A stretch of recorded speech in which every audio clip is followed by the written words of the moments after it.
अनूप के वर्मा।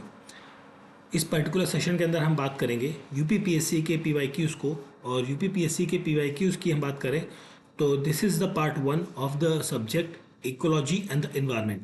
तो इकोलॉजी और एनवायरनमेंट के अंदर जो भी क्वेश्चंस पूछे गए हैं उन सभी पूरे क्वेश्चंस को हम यहाँ पर करेंगे, जो 2013 से लेकर 2023 तक के क्वेश्चंस हैं आपके यूपीपीएससी के अंदर पूछे गए हैं।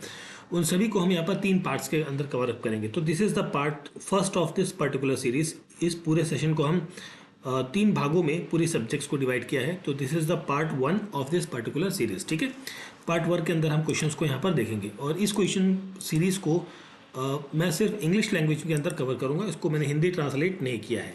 ठीक है, तो देखिए सबसे पहला क्वेश्चन आपको यहाँ पर देखने को मिलेगा, what do we call balancing the need to use resource and also conserve them for the future.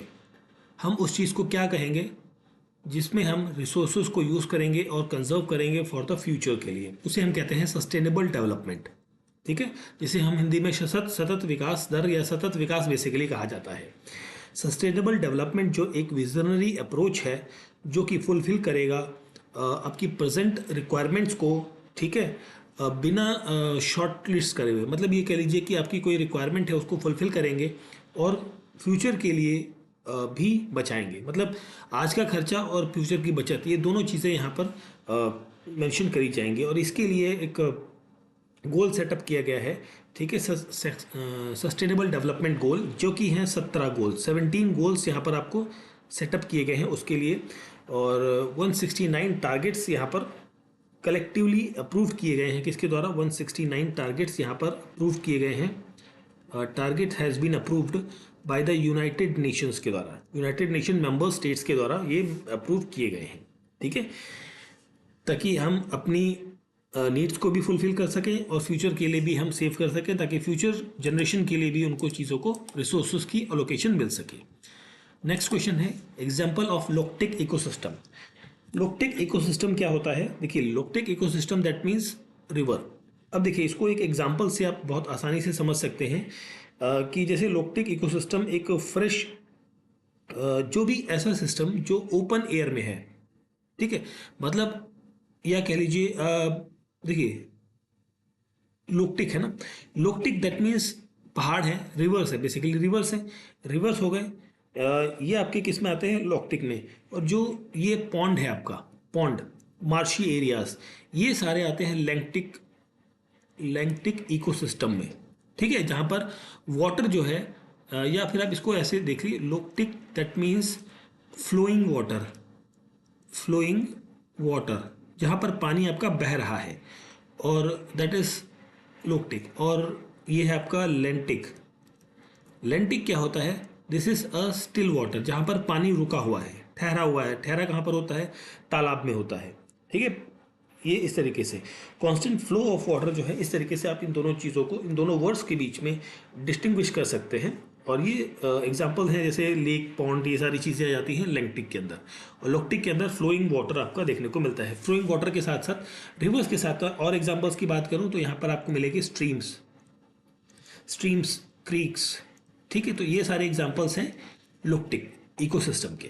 ठीक है, चलिए आगे देखते हैं। अगला क्वेश्चन है हमारे यहाँ पर seaweeds are important source of iodine.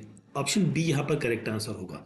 Seaweeds को एक और नाम से जाना जाता है, सीवीड्स को basically that is called as a macro algae के नाम से भी इसे जाना जाता है, जो कि डाइवर्स कलेक्शन है मराइन ऑर्गेनिजम्स का। ठीक है, ओशंस के अंदर या सैलाइन वाटर बॉडी के अंदर। ठीक, और ये बेसिकली काइंड ऑफ एल्गी है, एल्गी ग्रुप का ये एक हिस्सा है। ठीक है, जो कि वैल्यूएबल सोर्स ऑफ आयोडीन के लिए जाना जाता है। सीवीड्स बेसिकली ग्लोबली फैले हुए दुनिया में, और जो कि इसके अंदर अबंडेंट ऑफ, बेसिकली मैं बात करूं तो विटामिन्स, मिनरल्स और डाइटरी फाइबर्स जो है वो एक अबंडेंट मात्रा में आपको यहाँ पर देखने को मिलते हैं, और साथ साथ यहाँ पर प्रोटीन भी आपको देखने को मिलता है।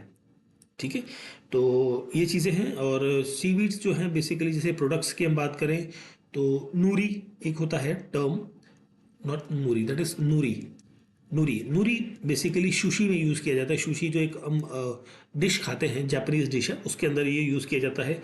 अगर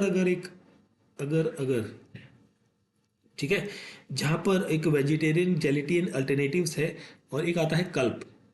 ठीक है, कल्प, इन सभी जगहों पे बेसिकली ये आयोडीन के सोर्सेस आपको शी वीड्स के अंदर देखने को मिलते हैं। ऑप्शन बी यहाँ पर होगा क्वेश्चन का करेक्ट आंसर। नेक्स्ट है, when did the water prevention and control of pollution act was passed. So ये एक्ट आपका 1970 sorry this act was passed in the year 1974। Option A यहाँ पर करेक्ट आंसर होगा।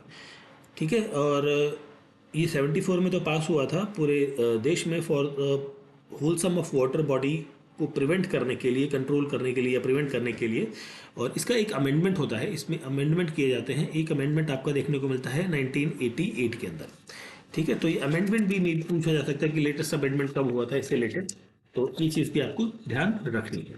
ठीक है, एक आता है, ये तो हो गया वाटर प्रिवेंशन कंट्रोल एक्ट। ठीक है, एक 1977 में, ठीक है, एक आता है वाटर प्रिवेंशन एंड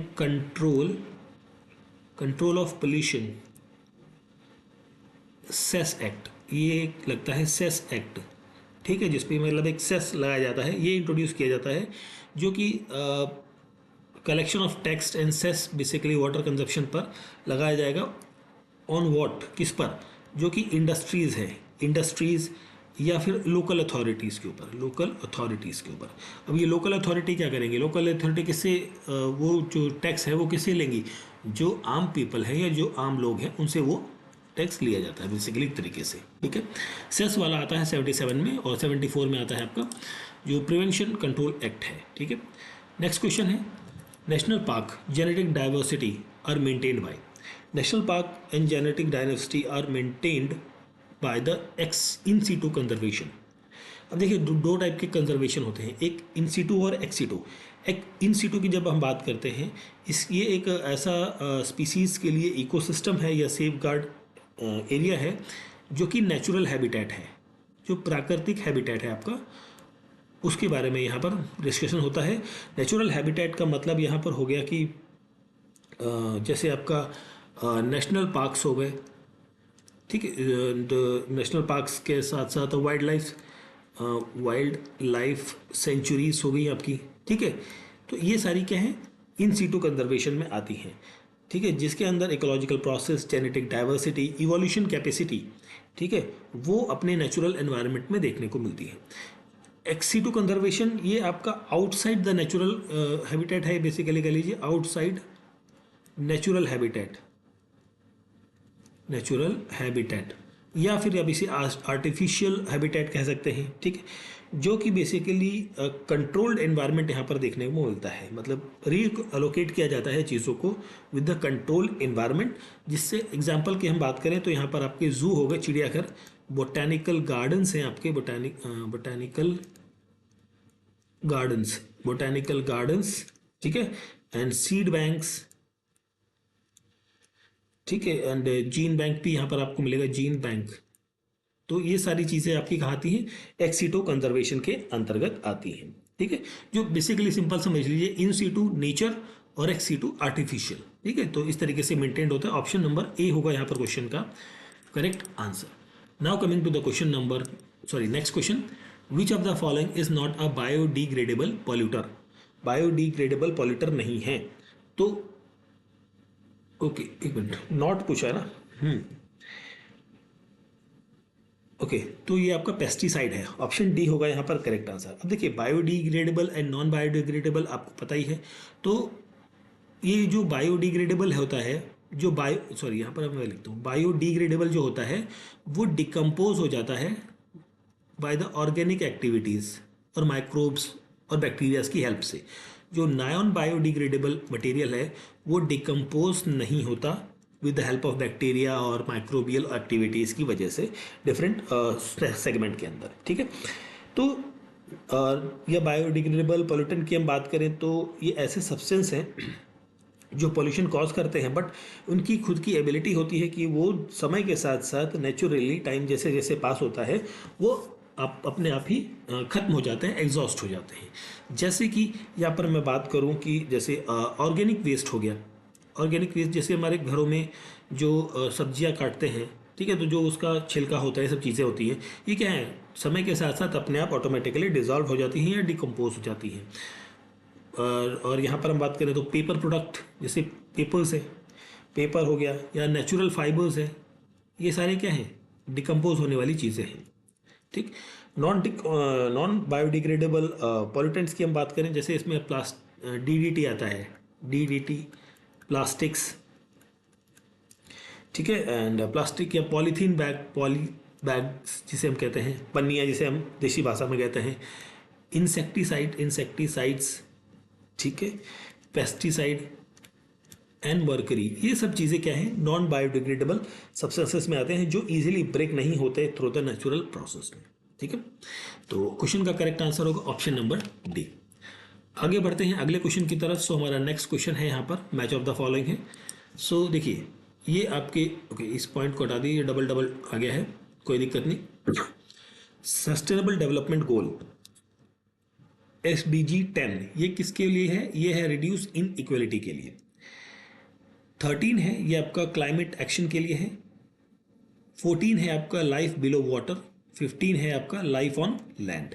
ठीक है, तो यहां पर आपका आंसर बनेगा option number B, correct answer होगा यहां पर क्वेश्चन का। ठीक है, तो अब देखिए यहां पर रिड्यूस इनइक्वलिटी का मतलब यहां पर क्या हो गया कि भाई जो डिस्क्रिमिनेशन हो रहा है या इंक्लूसिव हो रहा है बेसिकली लोगों के बीच में, तो इंडिविजुअल्स को इक्वली ट्रीट करना है यहां पर। ठीक, क्लाइमेट एक्शन में ये है कि कॉम्बैट क्लाइमेट चेंज आपको देखने को मिल रहा है because of the emission of various things, जिसकी वजह से जो इन्वायरमेंट है वो चेंज हो रहा है, तो उस पर वर्क करने की ज़रूरत है।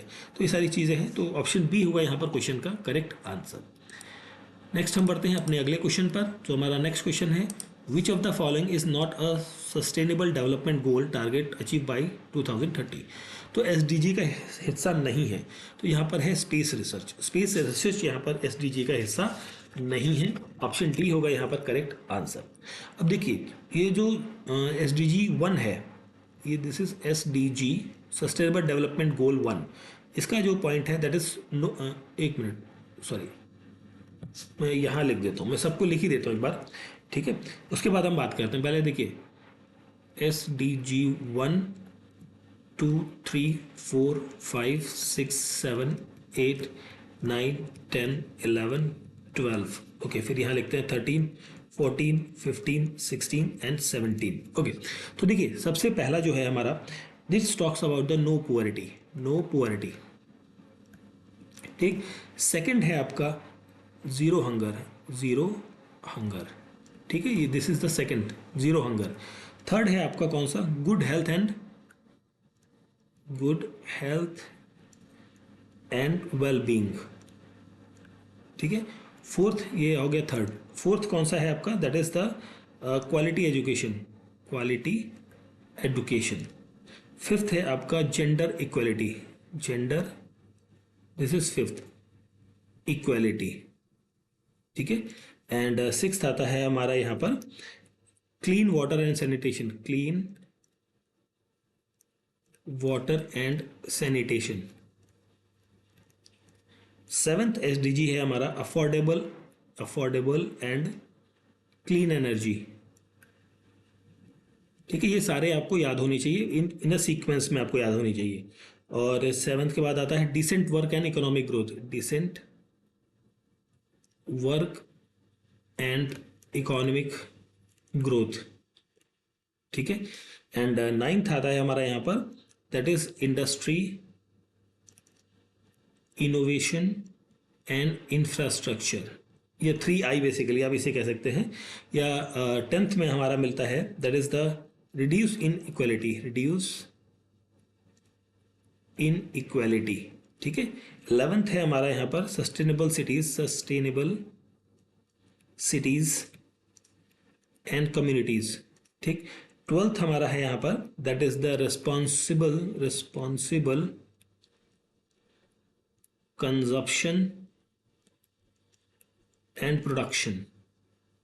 एंड 13th नंबर है हमारा, that is the climate action, जो हमने अभी पिछले क्वेश्चन में किया था, क्लाइमेट एक्शन। 14th है लाइफ बिलो वाटर,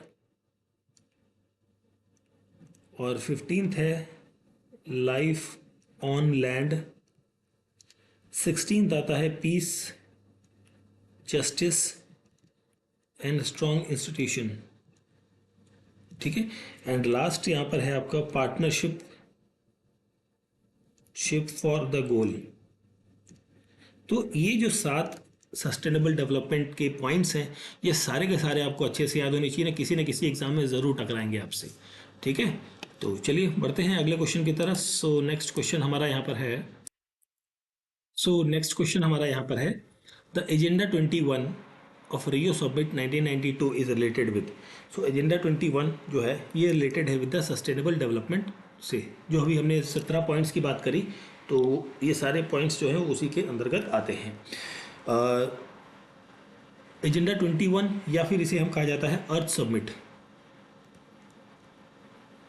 समिट, जिसे यूनाइटेड नेशन कॉन्फ्रेंस के द्वारा बेसिकली से एक और नाम से जाना जाता है, that is UNCED, United nation conference on environment and development, ठीक है। जो रियो डी जेनेरियो ब्राज़ील के अंदर हुआ था, ठीक है। जो रियो समिट या रियो डी जेनेरियो एक प्लेस है ब्राज़ील के अंदर, वहाँ पर हुआ था, जिसके अंदर 172 जो रिप्रेजेंटेटिव कंट्रीज़ थी वो आती हैं, और जिनके 108 जो हेड होते हैं स्टेट गवर्नमेंट या स्टेट के हेड्स, जो basically with the thousands of NGOs और स्टेक होल्डर्स यहाँ पर देखने को मिलते हैं।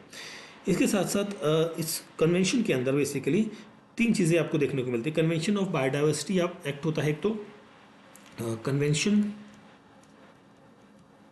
On biodiversity, biological, not biodiversity, biological diversity, ठीक है, जिसे CBD to protect biodiversity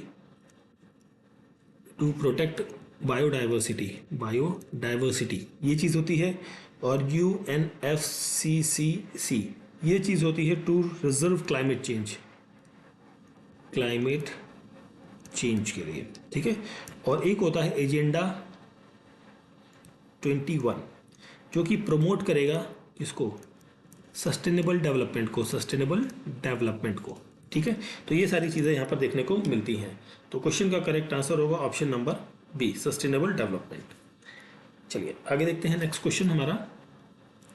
so next question यहाँ पर है हमारा चंद्रप्रभा वाइल्ड लाइफ सेंचुरी, ये कहाँ पर है? तो Chandraprabha wild life sanctuary Chandauli के अंदर है। Chandauli option number A correct answer यहाँ पर रहेगा।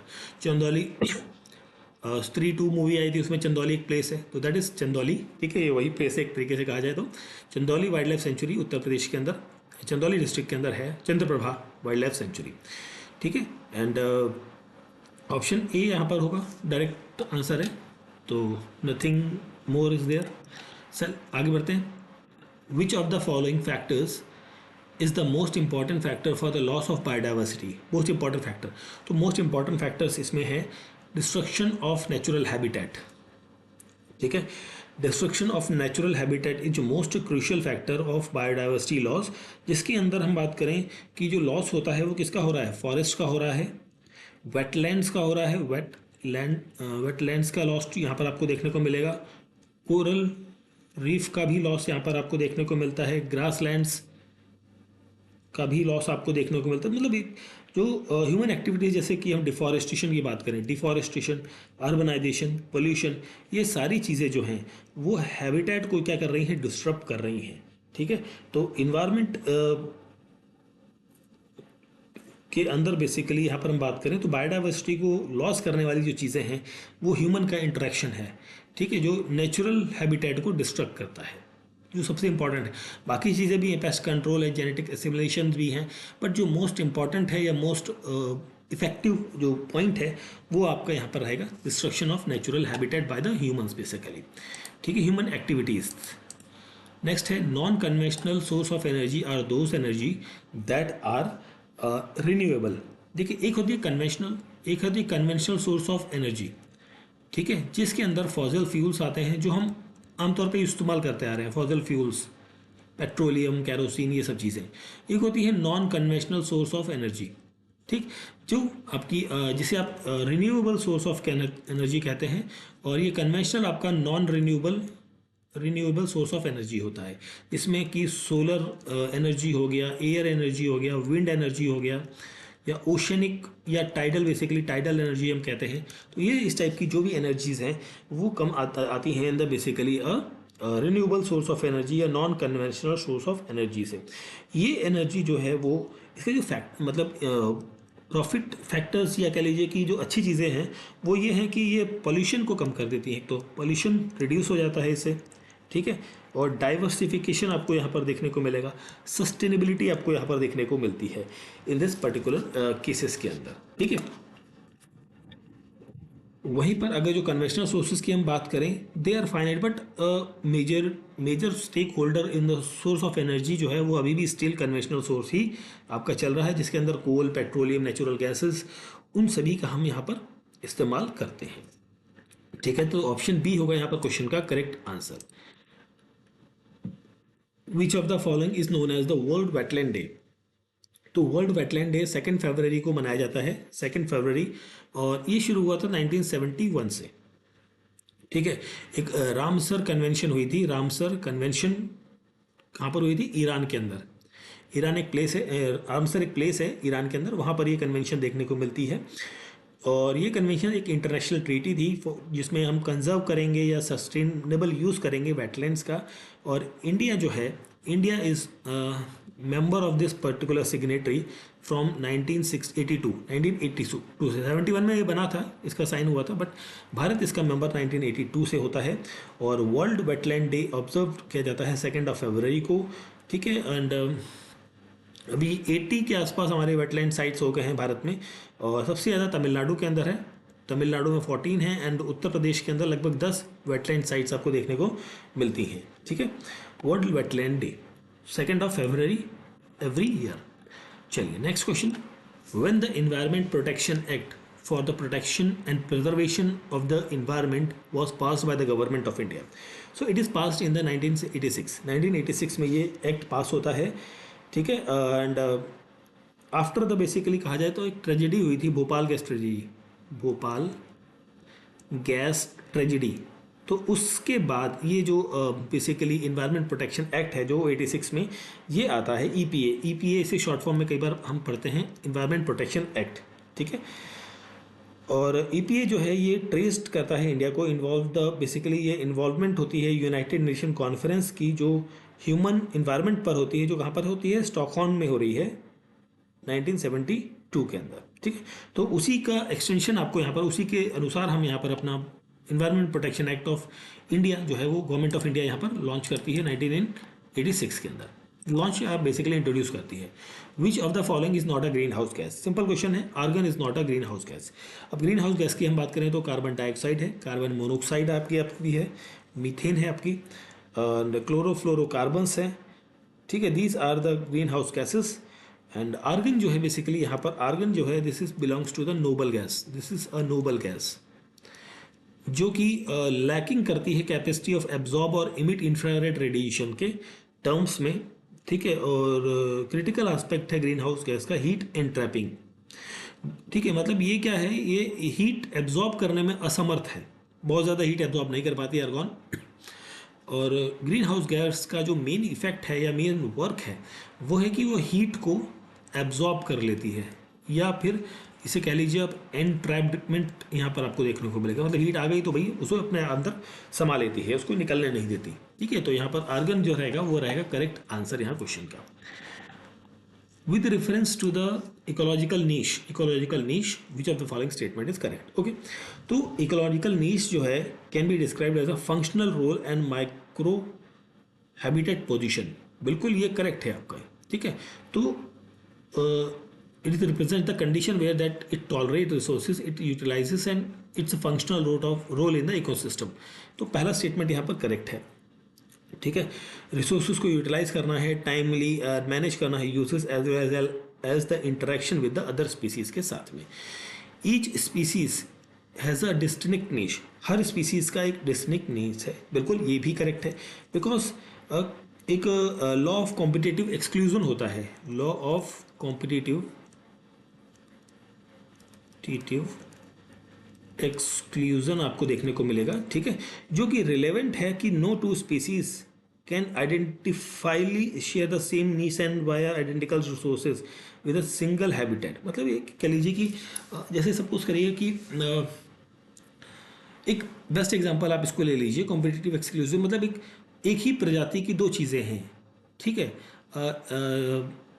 जैसे हम कहते हैं कि जैसे लिजार्ड होती है, लिजार्ड छिपकली, ठीक है, और एक होती है गिरगिट, ठीक है, या फिर मॉनिटर लिजर्ड जैसे कहते हैं, एक ही स्पीसीज की है, एक ही नीश की है, but each species has a distinct niche, मतलब सबका अपना अपना एक सराउंडिंग है, सबका अपना अपना एरिया है, ठीक है, सबके अपने अपने फीचर्स हैं, ठीक। तो इस तरीके से हैज़ अ डिस्टिंक्ट नीश, तो दोनों करेक्ट हैं, दैट इज ऑप्शन बी होगा यहाँ पर क्वेश्चन का करेक्ट आंसर, ठीक है। चलिए आगे बढ़ते हैं हम